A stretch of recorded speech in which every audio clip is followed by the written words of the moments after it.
오늘 추수감사주일에 예배에 나오신 모든 성도님들과 유튜브 영상으로 예배에 참여하는 모든 분들을 위해 우리 하나님의 크신 은혜와 평강이 함께하는 복된 시간이 되기를 바랍니다.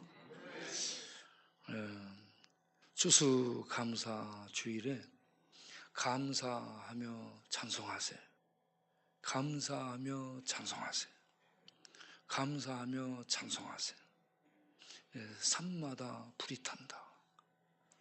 그 노래가 너무나 이렇게 감동 깊게 다가옵니다.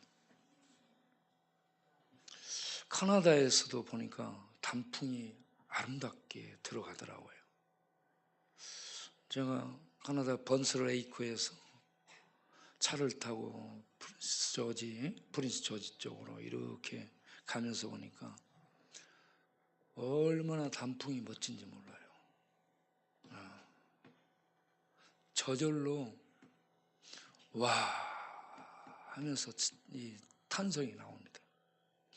그런데 우리나라 지금 이렇게 차를 타고 달리면서 산천, 이 산하 여기저기를 보면 얼마나 단풍이 아름다운지 모르겠어요. 단풍이 우리들의 마음을 뺐습니다. 그리고 산자락에 이렇게 억새풀이 바람 불면 한쪽으로 다 쏠리면서 손짓을 하고 있잖아. 그러면 가고 싶죠.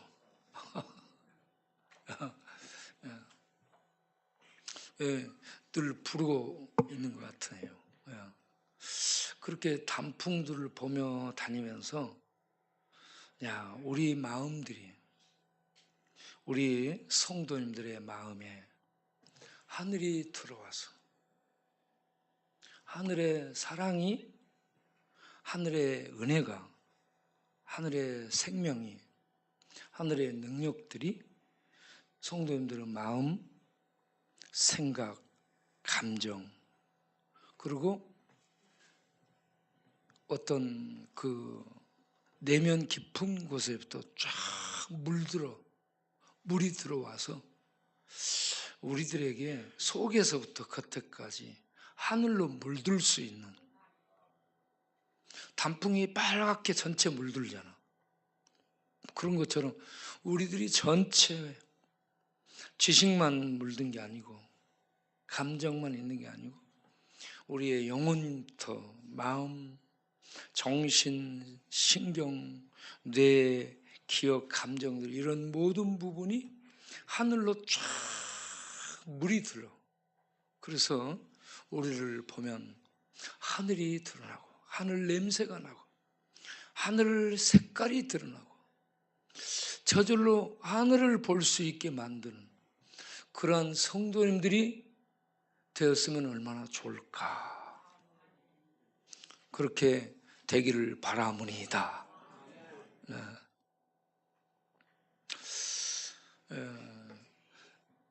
저는 시골에서 자랐잖아요.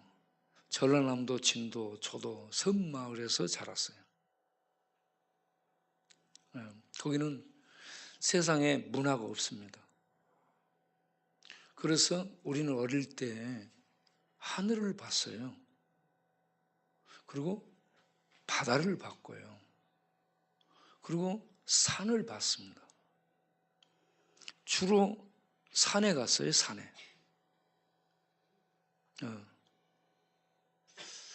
산에 가서 나무를 해가지고 지게에 짊어매고 올라와 잔둥이에다 짝대기를 받쳐놓고 거기에 누워서 하늘을 봅니다. 그리고 일어나서 바다를 봐요. 그리고 뒹굴면서 산을 느껴요. 자연을 느끼고.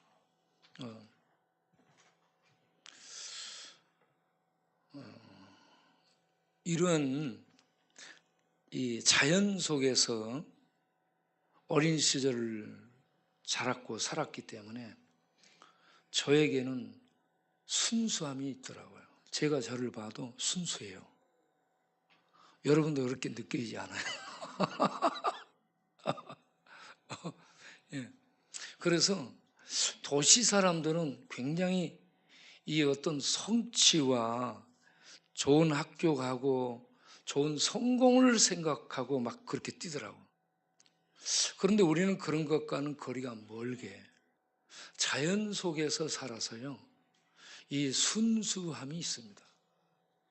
지금 이 시대는 머리 좋은 게 이 땅을 이끌고 치유하고 그런 게 아니라 순수와 정직이 이 땅을 새롭게 하고 이 땅을 치유하고 이 땅을 이끌 수 있는 리더십을 발휘할 수 있어야 되리라고 봅니다. 너무 물들었어요. 똑똑한데 전부 타락했어요.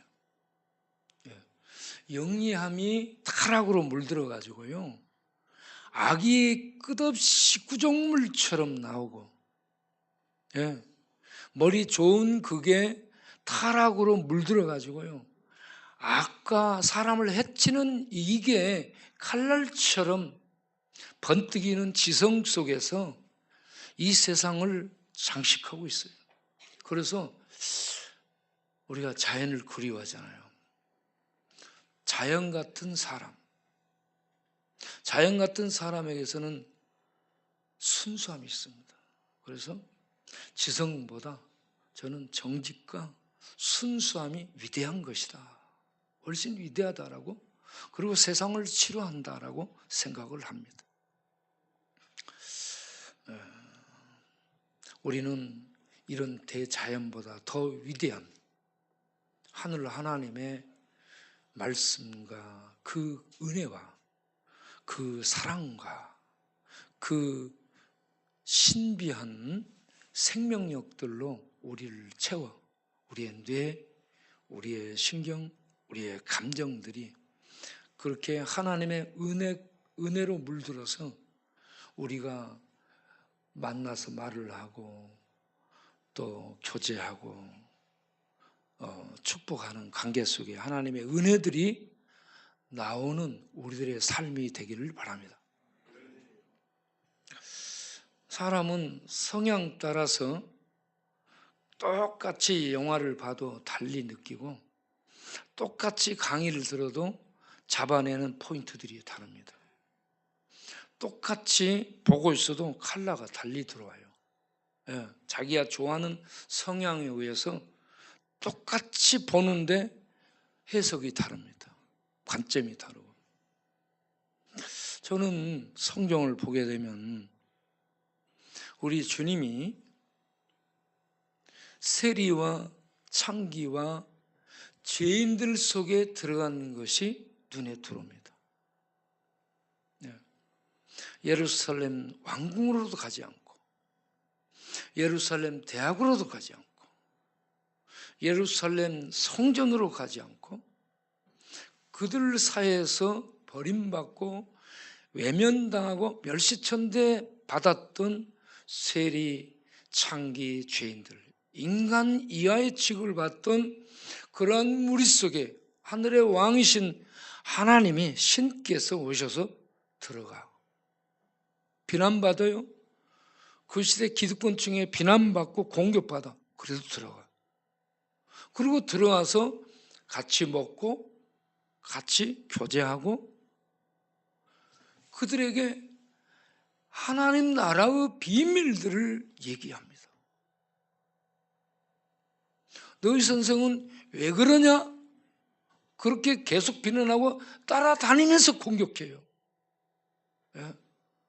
그러든 말든 주님은 그들을 오히려 지적하면서 너희들은 율법의 율자도 모르면서 아는 척한다고 그러면서 그들을 오히려 공격하고 책망하면서 그렇게 하나님의 뜻을 행하는 삶을 사는 것을 봅니다.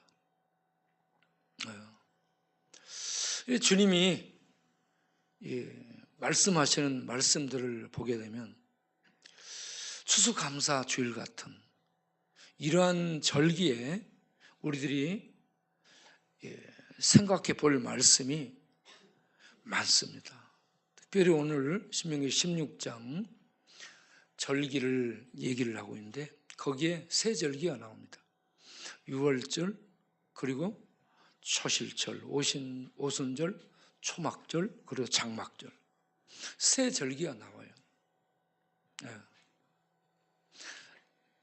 이 광야에서 태어난 신세대에게 모세가 너희들 가나안 땅에 들어가면 이 절기를 꼭 지켜라 라고 그들에게 가르치는 대목입니다.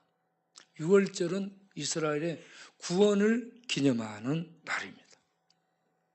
오순절은 이 첫 곡식을 하나님께 감사로 드리는 그러한 절기입니다. 그런데 오순절에는 성령이 임해서 첫 곡식을 드린 것처럼 많은 구원의 열매를 하나님께 드린 절기입니다. 그리고 초막절, 장막절, 오늘 읽은 장막절, 초막절은 어떻게 지내라? 모든 추수를 한 다음에 하나님 앞에 나아가서 첫날도 성회로 모이고 마지막 날도 성회로 모이고 일주일 동안을 축제로 드리되 너희 자녀들과 노비가 제일 먼저 나옵니다. 노비, 아무런 인권이 없었던 그 시대의 노비들, 사람도 아닌 노비들, 그리고 성중에 있는 나그네, 이방인들, 객들, 이방인이 들어옵니다. 그리고 가장 힘이 없는 고아와 과부들, 그리고 기업이 없고 직업이 없어서 돈 수입이 없는 레인, 이런 부류의 사람들을 초청해가지고 너희들에게 준 그 소득을 가지고 맛있게 음식들을 장만하고 만들어서 그들을 초대해서 그들과 함께 여호와 앞에서 먹고 즐기라.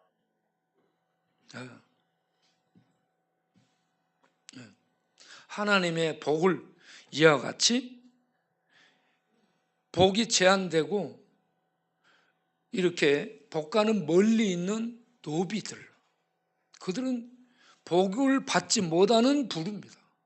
이방인 객들, 그들은 그 나라의 보호를 받지 못해요. 나그네들.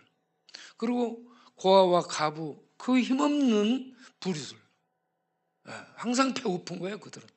그들을 불러서 여호와 앞에서 하나님 앞에 예배 드리고 같이 그들과 함께 먹고 마시고 기뻐하고 즐거워하는 축제로 이 절기를 보내라라고 가르치고 있습니다. 그리하면 여호와께서 너희에게 복을 주시리라.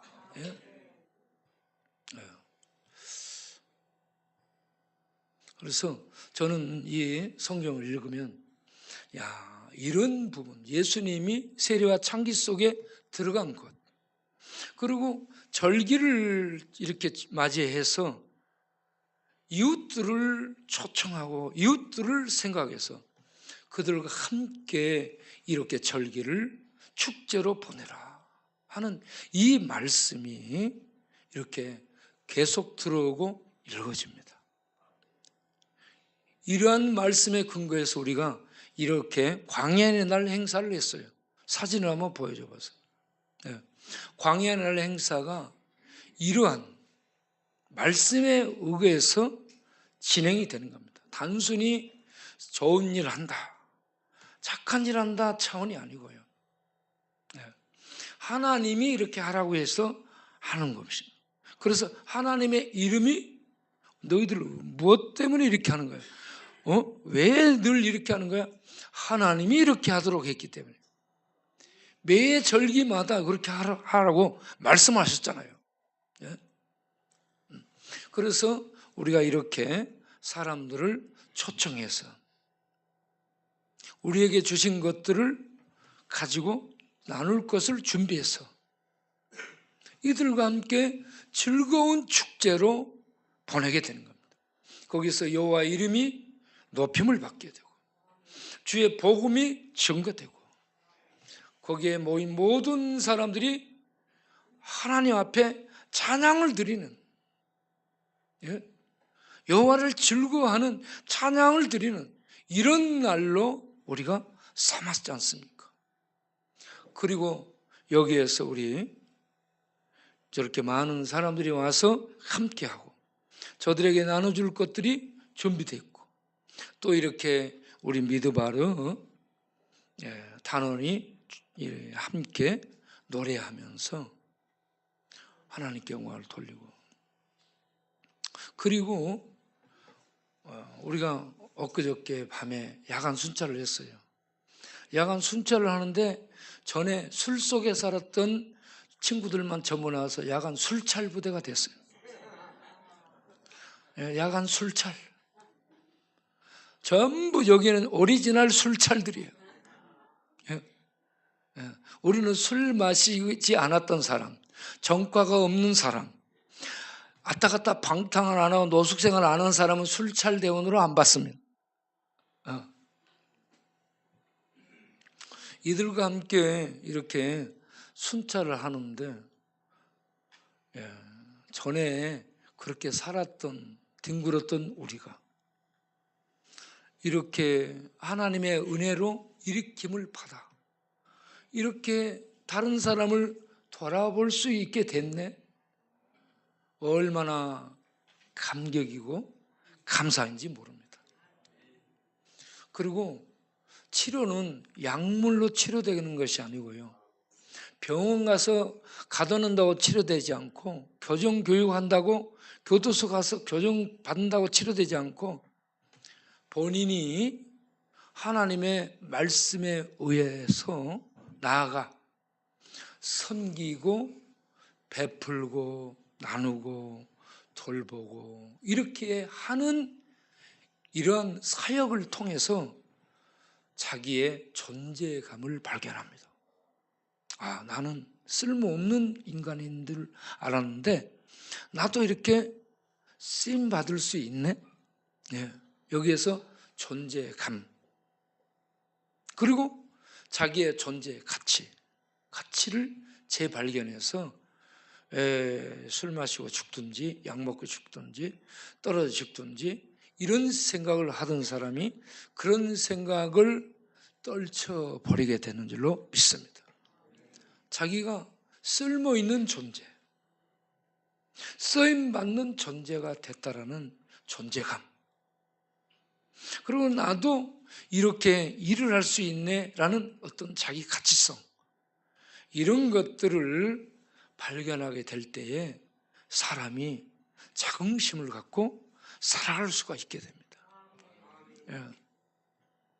여러분, 하나님께서 세리와 창기와 죄인들을 불러서 그 시대를 하나님의 능력을 그들에게 나타내도록 쓰임 받았던 것처럼 우리 시대에 우리 노숙, 전과, 중독, 방탕 이렇게 헤맸던 우리들을 부르셔서 하나님이 하나님의 능력을 나타내는 귀한 일꾼들로 쓰시려는 이런 계획이 있다는 것을 여러분 믿으시고 자기를 무가치하게 버리거나 죽이지 않기를 바랍니다.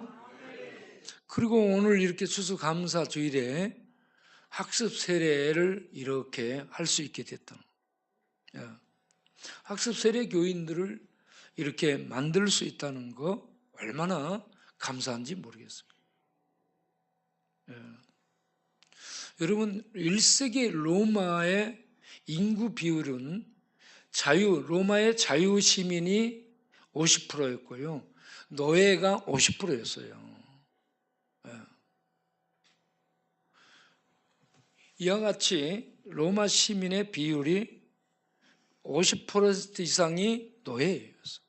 그리고 교회에 나오는 사람들, 교회에 나왔던 사람들도 노예 민족들이 이렇게 가난한 노예에 속한 그러한 부류의 사람들이 많았습니다. 물론 그 중에 힘 있는 어떤 권력층에 있는 소수의 사람들이 있었습니다. 그런데 대부분이 가난한 사람들이었습니다. 힘이 없는 사람들이었어요. 밟히면 쫓겨가고요. 밟아버리면 지하로 들어가서 숨고, 소리를 못 냈던 사람들인데, 그러한 사람들의 그들을 밟아서 죽이면 더 흥황하고 불어나는 거예요. 놀라운 일이죠. 그렇게 해서 로마가 무너지게 되죠. 313년에 무너지게 됩니다. 콘스탄틴 대제가 통치하던 때에 기독교인이 7, 80%에 이르게 된 거예요. 그래서 기독교를 국가 종교로 선포를 하게 되죠. 이렇게 힘이 없는 자들이 당시대의 가장 강력한 제국 로마를 무너뜨리는 원동력이 됐습니다. 그래서 이 시대를 새롭게 하나님의 은혜를 끼칠 하나님의 물결이 우리들 노숙자, 종과자, 중독자, 방랑자, 방탕자들이 하나님 앞에 쓰임 받게 되는 그러한 세상이 오리라고 믿습니다. 여러분, 그렇게 우리가 쓰임 받을 수 있다는 것을 믿으시기 바랍니다.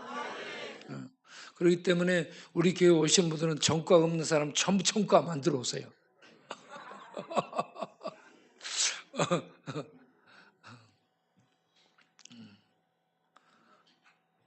그리고 이렇게 우리가 절기를 맞이해서 생각해 볼 말씀은 누가복음 14장 12절 14절을 보겠습니다. 우리가 어떤 사람들을 초청해야 되는가? 축제를 하면서 어떤 사람들을 초청해야 되는가? 누가복음 14장 13절 14절 잔치를 베풀거든 가난한 자들, 몸 불편한 자들, 저는 자들, 맹인들, 힘없는 사람들, 가난하고 힘없는 사람들을 초청하라. 그 다음에 보세요. 그리하면 그들이 갚을 것이 없기 때문에 너에게 복이 되리니. 의인들의 부활 시에 하나님으로부터 네가 갚음이 있겠습니다. 하나님에 의해서 부활 때에 갚음을 받게 된다. 부자를 청하면 12절에 부자를 청하면 너희를 다시 밥 사주니까 내게 상이 안 된다는 거예요. 여러분, 그러니까 상이 되도록 하려면 나에게 갚아줄 수 없는 사람들을 청해서 은혜를 나누라 하는 책입니다. 그리고 마태복음 25장을 보게 되면 마태복음 25장에 31절에 인자가 왕권을 가지고 오시게 됩니다. 인자가 예수님을 말하죠. 메시아. 왕께서 왕의 영광을 가지고 나타나는 그 재림 때에 사람들을 이제 나누어서 판단을 하게 되죠. 그때에 36절 이하를 보면 헐벗었을 때 옷을 입혀 줬고 병들었을 때 돌보았고 옥에 갇혔을 때 신방했었고 그렇게 했다고 얘기합니다. 언제 했습니까? 라고 물어보죠. 그래서 어느 때에 우리가 주님이 그렇게 한 것을 가난하고 병들고 헐벗고 그랬을 때 우리가 주님을 그렇게 도왔다고 하는 겁니까? 하고 물으니까 40절에 너희가 여기 내 형제 중에 지극히 작은 자 가장 힘이 없는 자를 돌보는 거. 인권이 없는, 가장 힘이 없는 자를 돌보는. 여러분, 세상 사람들이요, 있는 사람들과 친구하려고 하고요, 성공한 사람들과 친하게 친구하려고 하고요, 가진 사람들과 친하게 친구하려고 하지, 없는 사람, 힘이 없는 사람, 망한 사람은 만나려 하지 않습니다. 제가 전화를 목사님들한테 하면은 만나러 간다 하면은 안 만나줍니다.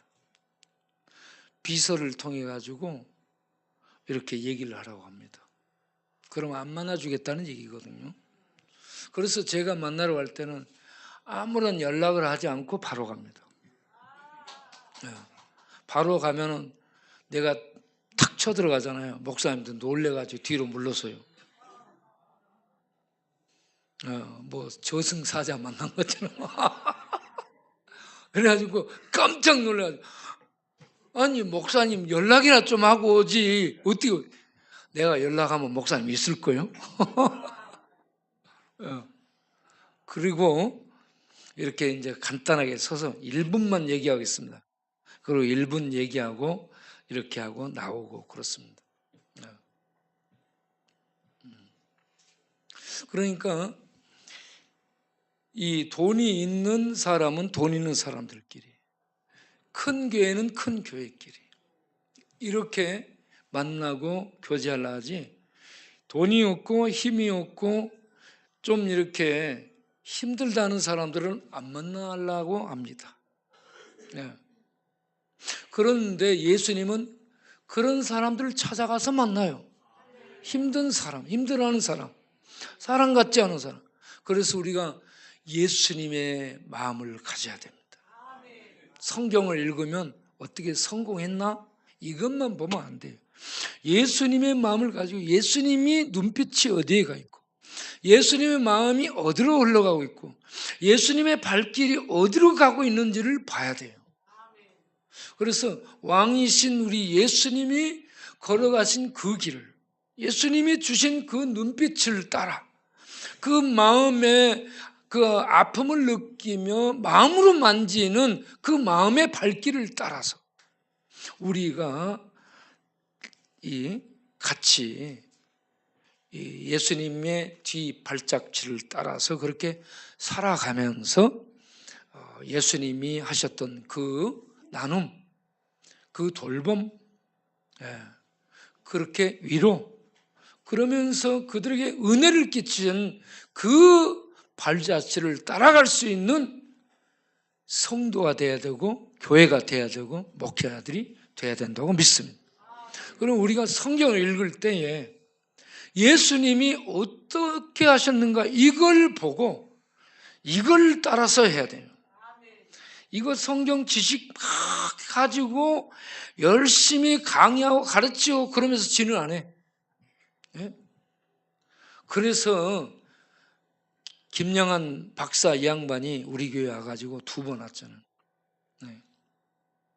그리고 저하고 교제를 좀 약간 충돌적인 교제를 했죠. 제가 얘기하면 그러면서 얘기를 들으면서요, 이분이 무슨 얘기를 했냐면 우리 개혁주의 그 좋은 신학이 강단에만 있기 때문에 문제다. 이 시대에 왜 세상으로부터 우리들이 외면받냐? 신학이 강단에만 있어, 강단에만. 이렇게 삶 속에 예수님이 실천했던 것처럼, 광약교회가 실천하는 것처럼 이렇게 신학이 실천하는 현장으로 와 있어야 되는 거 아니야? 그런 얘기를 했습니다.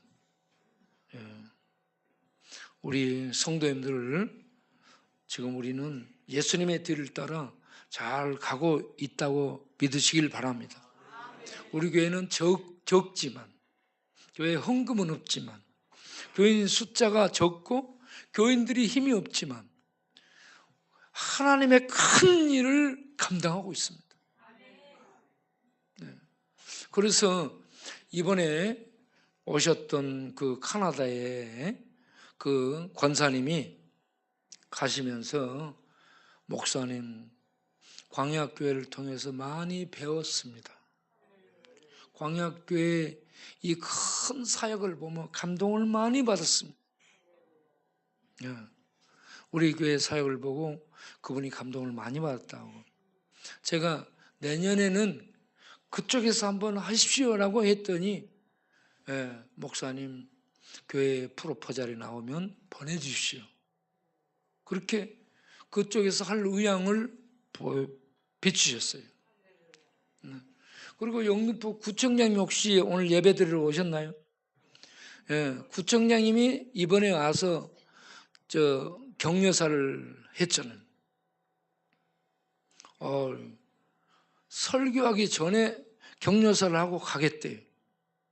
그래서 아니 이 양반이 설교하고 나서 아무리 바쁠지라도 설교를 하고 난 다음에 자기가 무슨 얘기를 하고 그래야지 설교하기 전에 뭐가 그리 바쁜데? 내가 뭐라 했지. 그래가지고 이분이 그때 행사장에 이제 우리 단상에 왔더라고. 그래 제 옆에 앉아가지고 이렇게 순서 이렇게 얘기하면서 목사님, 제가 어떻게 감히 하나님 말씀보다 먼저 하겠습니까? 목사님 먼저 설교하시고 그러고 나서 제가 이 순서를 갖겠습니다. 제가 뭐라고 하나님 말씀보다 앞설 수 있겠습니까? 그렇게 얘기하는 거야. 그래서 내가 아니 이거 어떻게 바꿔진 거지? 속으로. 그런데 그렇게 하고 난 다음에 이제 모르는 번호가 내 핸드폰에 찍혀 있어서 이게 누굴까 하고 내가 길을 가면서 전화했어요. 전화했더니 이 구청장 전화예요. 그래 구청장이 전화를 하는데 목사님 어떻게 이런 동네에서 40년 가까이 목회를 해오셨습니까? 그리고 어떻게 25회째 이런 큰 행사를 해오고 있었나요? 그러면서 참 놀랍다고. 그러면서 종종 제가 광역교회 예배에 참석하겠습니다 라고 얘기해. 그래서 내가 오늘 물어본 거야. 그러니까 우리가 세상에 적지만 힘이 없지만 우리가 감동을 주는 하나님의 사역을 행하며 예수님의 발자취를 따라가게 되면 세상이 감동을 받는다는 겁니다. 연약한 우리가 이렇게 하는 걸 통해 하나님의 나타나심이 있게 될 줄을 믿습니다. 이게 큰 교회예요. 하나님의 행하심을 나타내는 성도, 나타내는 교회가 큰 교회지 숫자 많다고 큰 교회가 아니고 돈 많다고 큰 교회가 아닙니다.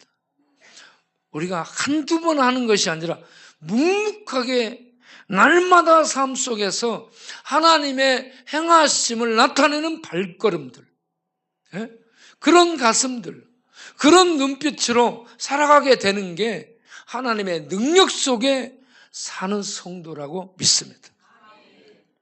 이 추수감사주일에 우리는 계속해서 절기에 가난하고 힘이 없는 이웃을 초청해서 축제로 하나님 앞에서 먹고 마시며 나누며 영광을 돌릴 수 있도록 축제 절기를 하나님을 나타내는 절기로 쓰도록 이스라엘 백성들에게 가르치는 이 모세의 가르침을 받아들이고 예수님이 세리와 창기 속에 들어간 그 발자취를 따라서 그리고 힘없고 가난한 자들을 잔치에 청하라는 이 말씀, 작은 소자를 내 이름으로 돌보는 그게 하나님께 한 것이고 주님이 오시는 영광의 때에 하나님의 영광에 참여시켜 주신다는 이 말씀을 믿으면서 우리는 삶이 힘들고 어려워도 묵묵히 이 일을 힘있게 추진해 나가는 우리 공동체가 될 수 있게 되길 바랍니다. 그리하면 잠언 11장 25절 말씀처럼 구제를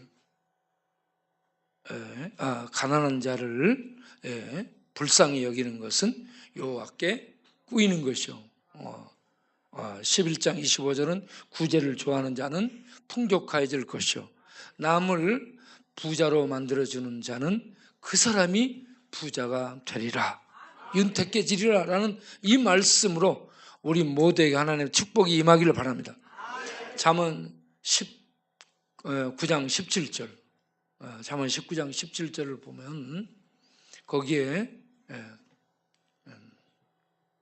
가난한 자를 불쌍히 여기는, 가난한 자들을 늘 돕는 자들은 하나님이 그 사람에게 빚진 것이요 그래서 하나님이 언젠가는 그 빚을 갚아 주시리라, 이 말씀이 우리 모두에게 복이 되기를 바랍니다.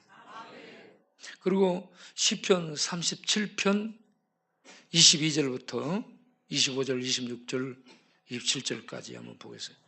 시편 37편 22절, 주의 복을 받은 자들은 땅을 차지하고 주의 저주를 받은 자는 끊어진다, 망한다 하는 얘기입니다. 자, 하나님이 사람의 걸음을 정하시고 그 길을 걸어가는 것을 기뻐하신다. 하나님의 길을 따라갈 때 하나님이 기뻐하십니다.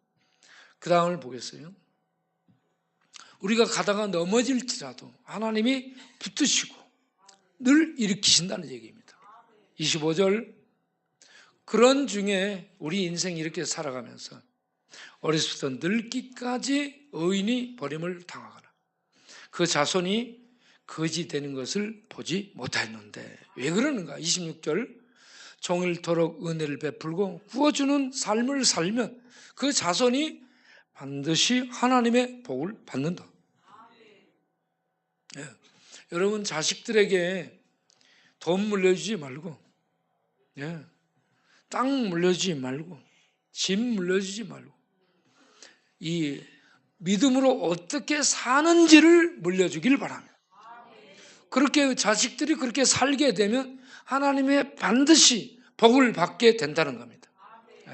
그래서 악에서 떠나 선을 행하며 하나님의 뜻을 따라 행하며 살아가게 되면 영원히 사는, 땅을 차지하고 영원히 살고 그 자손들이 복을 받게 되는 축복이 이르게 된다. 이러한 은혜와 복이 절기를 맞이해서 나눔을 꾸준하게 실천해온 광약교회와 우리 모든 성도님들 위해 임하기를 바랍니다. 기도하겠습니다. 하나님의 아버지, 하나님의 절기는 이웃을 생각하고 이웃을 축복하고 이웃에게 하나님의 선과 은혜와 축복들을 흘려보내고 나누는 절기로 쓰면서 하나님의 영광을 나타내도록 하는 절기였습니다. 우리가 부족하고 연약하고 힘이 없지만 계속 이렇게 묵묵히 하나님의 은혜와 복을 세상 가운데 흘려보내며 살아갈 수 있는 저희 교회가 되도록, 또 우리 교회에 함께하는 자들이 되도록 힘을 주시고 인도하여 주옵소서. 넘어지고 쓰러지고 지칠지라도 붙들어 다시 일으켜 다시 가고 다시 걷고 다시 달려가도록 늘 새 힘으로 축복하여 주옵소서. 예수님의 이름으로 기도하옵나이다. 아멘.